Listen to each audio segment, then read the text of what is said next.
we've been talking a lot in the past 2 days in previous forums about reforming education, improving education outputs, matching skills to the job, and so on. And we always come back to the issue of, teachers. I think this is where it all starts, and this is where we have to focus. This comes at a time where most countries around the world, or most regions, are struggling with lack of teachers. We have predictions for the large numbers of teachers required in the future. There's teacher shortages. We talk of quality. And we talk of the teacher's motivation. So this is a tough time for the profession, I would say. And as Wendy said, we don't have systems yet to pull in the top talent. I think the problem right now that we face in education isn't one of resources. It's one of mindset. So the solution, if you want to bring creativity back into the classroom, if you want to encourage creativity, we have to change the mindset of schools. Do we want to produce workers, or do we want to produce human beings? And there's a difference. Human beings have 3 fundamental spiritual needs that they need to learn, they need to love, and they need to create. And these needs are just as important for their survival as the physical needs of water, food, and shelter. So I feel that nowadays, the discussion is always on strategies and techniques, but it's not on mindset. And I feel that the real solution, it doesn't require innovation, it requires a revolution in thinking. And so we need to bring back into the classroom, into schools, the sort of like motivation to create human beings, to help inspire our children to be their creative best. In a system where you have about 20 million pupils out of school, where you have less than 45% in the secondary school, is creativity a luxury? I think that's the issue you're trying to raise. Does creativity occur in our classrooms in Africa? Not by design, probably by accident. The teacher sees creativity, or a creative student, as a very restless one that disrupts his class. Of course, it challenges the teacher's knowledge. He doesn't know much about, these days, the students know more than the teachers. And so a teacher will feel threatened by that. In the African culture, creativity happens. We don't compartmentalize learning in the traditional system.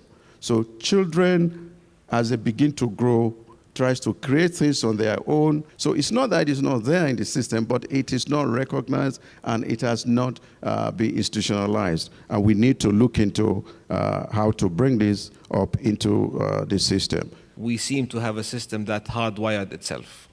And we're all afraid. The parents are afraid, the teachers, everybody, there's a lot of fear, and we're hardwired into a system we all believe is not working. Systems don't focus sufficiently on teacher collaboration, even though we know that teacher collaboration is the one thing that improves learning more than anything else. And finally, when teachers do get training, too much of that training focuses on improving their knowledge rather than actually changing their habits in the classroom. So what's the result of all this?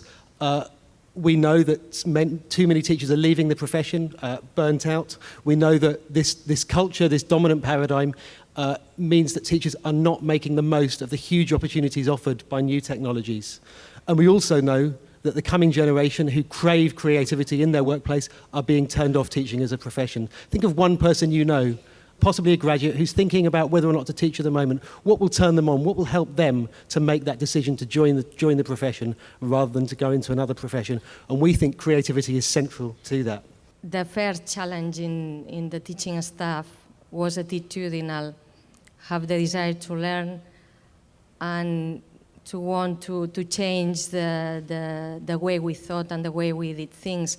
And we have dedicated a lot of time to this, and we continue to do so, sharing the vision and making teachers the stakeholders in this vision, creating the need for change and achieving an open and flexible attitude among the teacher staff.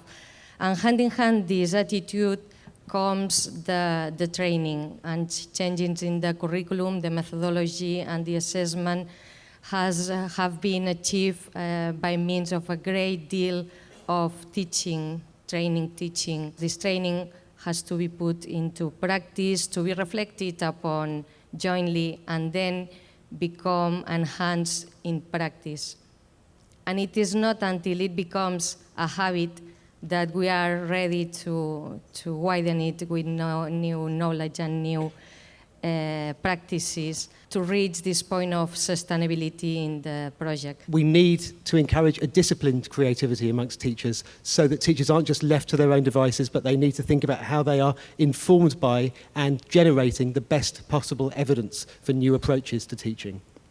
And we think at the RSA the best way to do this is to begin to think about reimagining teachers as designers, and as designers of curriculum, as designers of assessment, designers of relationships and learning experiences. Design thinking enables you to give creative solutions to real problems and dilemmas, always focused on the end user and always aware of the constraints. Design thinking at its best is a really good combination of analytical and intuitive thinking, and it will enable teachers to be real authors of their own pedagogies rather than just recipients of ring-bound rules or downloading top tips on a Sunday evening. It will really enable them to become the authors of their own pedagogies. If you want to encourage creativity, creativity is a response to need. It doesn't exist in a vacuum. Students are creative because they see social problems and they respond to it. Teachers and students should be active collaborators to help the community. And that's where creativity comes from. Creative should not be the goal, it should be a means. And if you let teachers and students work together to respond to social problems, creativity happens naturally, organically, because as human beings, that's what defines us. Obedience generates discipline, but trust generates autonomy. And then autonomy in turn generates creativity.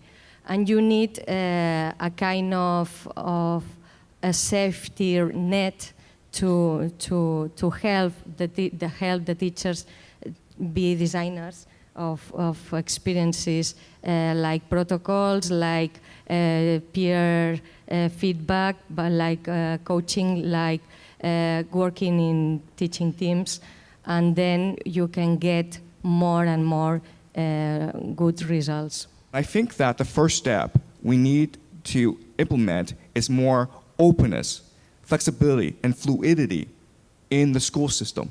Why can't parents come into the classroom and teach to students? Why can't we have teachers become students? In many of the schools, many of the the colleges of education, what we do is teacher training, not teacher education. And we don't, and governments don't spend much time training this or providing extra teacher development for them outside the school system. And I think that's something we must look at. We have, even as government, and I can give you an example, moved towards tinkering with the curriculum in schools. Now, we had, I don't know how many of you are familiar with a software called Minecraft. In my state, we decided to gather students to look at that Minecraft and use it as a way of developing an open space in conjunction with UN Habitat.